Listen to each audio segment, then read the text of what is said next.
नमस्कार, मैं हिमांशु मिश्रा और आप देख रहे हैं न्यूज 24। तो भारतीय जनता पार्टी ने बिहार का फॉर्मूला तय कर दिया है। एनडीए कितनी कितनी सीटों पर चुनाव लड़ेगा ये तय हो गया है और उस फॉर्मूले को आज हम बताने जा रहे हैं कि आखिरकार एनडीए में कौन कौन इस बार शामिल है बिहार के अंदर और कितनी सीटों पर चुनाव लड़ने जा रहा है। तो चलिए शुरू करते हैं। तो बिहार में एनडीए का जो फॉर्मूला है वो कुछ ऐसा निकल कर आया है।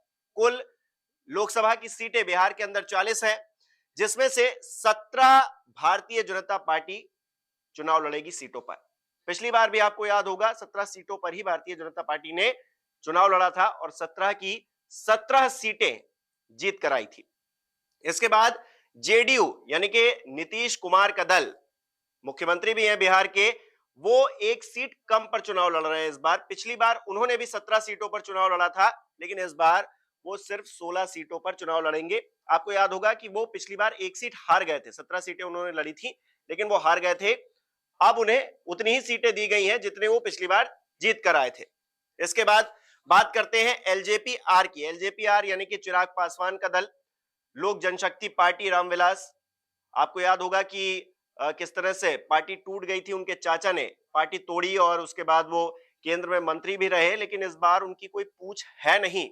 भारतीय जनता पार्टी ने उनको बिल्कुल दरकिनार कर दिया है और चिराग पासवान के नेतृत्व वाली एलजेपी-आर को 5 सीटें दी हैं। पिछली बार 6 सीटों पर एलजेपी लड़ी थी, लेकिन इस बार जो बदले हुए सर्कमस्टेंसेस हैं उसमें 5 सीटें एलजेपी को दी गई हैं, चिराग पासवान को दी गई हैं। वो इतनी सीटों पर लड़ेंगे, जबकि पशुपति पारस जो उनके चाचा हैं उनको दरकिनार कर दिया गया है। एक सीट भी उनके खाते में नहीं गई है। बावजूद इसके पिछली बार जब वो पार्टी तोड़कर पहुंचे थे अपने कुछ सांसदों को लेकर, ज्यादातर सांसदों को, मतलब पूरी पार्टी ही ले गए थे वो, केंद्र में उनको मंत्री भी बनाया गया था। भारतीय जनता पार्टी तब भी उनके साथ थी, लेकिन इस बार साथ नहीं है। 400 का टारगेट है, उसमें बदले हुए समीकरण ये कह रहे हैं। इसके अलावा आरएलएम और हम को भी एक एक सीट दी गई है। आरएलएम उपेंद्र कुशवाहा की पार्टी है, राष्ट्रीय लोक मोर्चा, उनको एक सीट दी गई है बिहार के अंदर। और इसके अलावा हिंदुस्तान आवाम मोर्चा यानी कि हम के जो जितिन राम मांझी साहब है, उनकी पार्टी है, उसको भी एक सीट दी गई है लोकसभा की कि आप एक सीट पर चुनाव लड़ेंगे। अब आते हैं इस बात पर कि बिहार में एनडीए का फॉर्मूला तो तय हो गया है। बीजेपी 17, जेडीयू 16, एलजेपी 5, आरएलएम 1 और हम 1।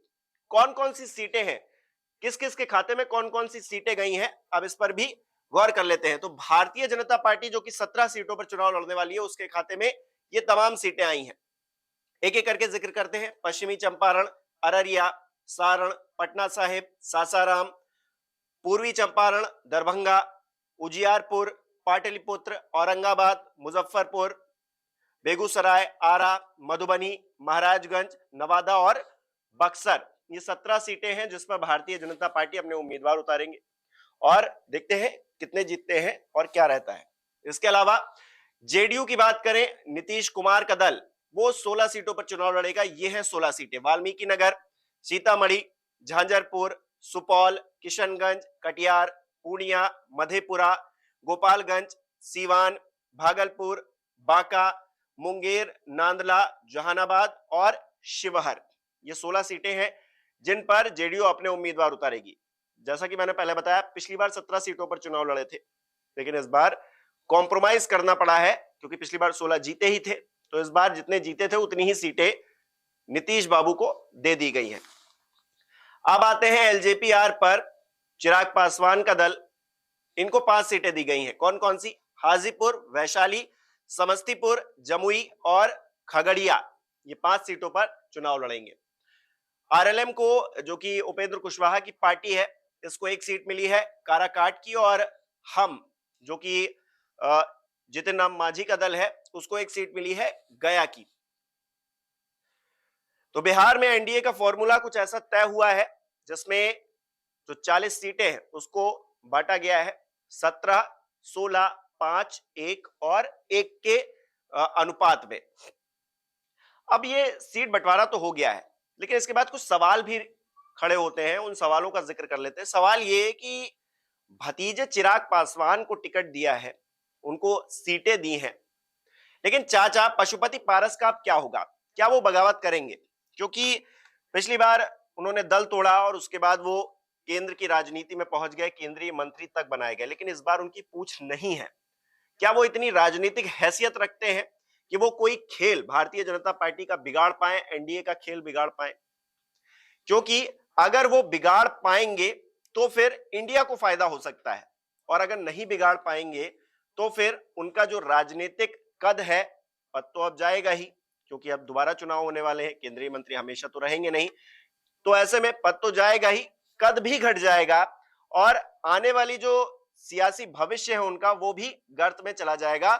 उसको लेकर भी प्रश्न चिन्ह खड़ा हो जाएगा, क्योंकि चिराग पासवान उन्हें अपने दल में बिल्कुल भी स्वीकार नहीं करेंगे, क्योंकि जिस तरह की हरकत उन्होंने की है, पूरे दल को तोड़ा, एक तरह से चिराग पासवान के भविष्य को ही उन्होंने गर्त में डालने की कोशिश की, बावजूद इसके कमबैक वो कर चुके हैं। अब आगे की क्या स्थिति रहेगी ये देखना दिलचस्प रहेगा। इसके अलावा एक सवाल ये भी है कि एनडीए ने तो तय कर लिया है और इंडिया का क्या होगा, क्योंकि एनडीए ने अपनी 40 सीटें तय कर ली हैं, लेकिन इंडिया की तरफ से अभी कौन कितनी सीटों पर चुनाव लड़ेगा ये तय नहीं हो पाया है। कहा जा रहा है कि आरजेडी सबसे ज्यादा सीटों पर चुनाव लड़ना चाहती है और क्योंकि वो वहां पर अपनी हैसियत भी रखती है उतनी, तो लड़ेगी भी, लेकिन कितनी सीटें, वो ज्यादा सीटें कितनी होंगी, क्या वो सीटें 20 से ऊपर होंगी? इसके अलावा कांग्रेस पार्टी वहां पर कितनी सीटों पर चुनाव लड़ेगी? इसके अलावा जो और दल हैं छोटे लेफ्ट, वो कितनी सीटों पर चुनाव लड़ेंगे? वो समीकरण क्या बनता है अभी तक तो सामने नहीं आया है। कहा यह जा रहा था कि बिहार में भारतीय जनता पार्टी एनडीए का जो खेमा है उसमें अभी तक तय नहीं हो पा रहा है कि कौन कहां होगा, तो फूट पड़ी हुई है, लेकिन अब तो तय हो गया। तो ऐसे में इंडिया गठबंधन का क्या रहेगा? एनडीए का फॉर्मूला आ गया है, इंडिया का अभी तक नहीं आया है, क्या रहेगा ये बड़ा सवाल है। 2019 के चुनावी नतीजों पर क्या कोई फर्क पड़ेगा, ये भी एक बड़ा सवाल है, क्योंकि पिछली बार अगर आप देखेंगे तो 39 सीटें 40 में से जीती गई थी। एक जो जेडीयू के खाते में सीट थी, जेडीयू जिन सीटों पर चुनाव लड़ रही थी 17 में से एक सीट वो हारी थी। उसके अलावा जितने भी कैंडिडेट्स थे वो सारे जीते थे। भारतीय जनता पार्टी के 17 कैंडिडेट्स जीते थे, 16 कैंडिडेट्स जेडीयू के जीते थे और 6 पिछली बार एलजेपी के पास थी सीटें, तो 6 की 6 उन्होंने जीती थी। तो क्या इस बार कोई फर्क पड़ने वाला है? क्योंकि जब 400 प्लस का टारगेट लेकर चला जा रहा है भारतीय जनता पार्टी की तरफ से, तो ये बहुत जरूरी हो जाता है या तो 39 या फिर 40 सीटें, यानी कि पूरा क्लीन स्वीप करे भारतीय जनता पार्टी। देखिए इन सिचुएशंस में क्या भारतीय जनता पार्टी ये कर पाएगी और बिहार में जो एनडीए का फॉर्मूला तय हुआ है वो किस तरह से आगे बढ़ेगा और कितनी सीटें लेकर आ पाएगा, ये देखना दिलचस्प रहेगा। आपको क्या लग रहा है, ये जो फॉर्मूला निकल कर आया है ये कितना कारगर इंडिया के खिलाफ रहेगा? हमें कमेंट करके जरूर बताइए। बहुत बहुत शुक्रिया। नमस्कार, मैं हूं मानक गुप्ता। अगर आपको हमारा ये वीडियो पसंद आया हो तो इसे लाइक और शेयर जरूर करें, और हां, हमें सब्सक्राइब और फॉलो करना ना भूलें ताकि आप देश और दुनिया की कोई खबर मिस ना करें। तो जुड़े रहिए हमारे साथ और देखते रहिए न्यूज़ 24।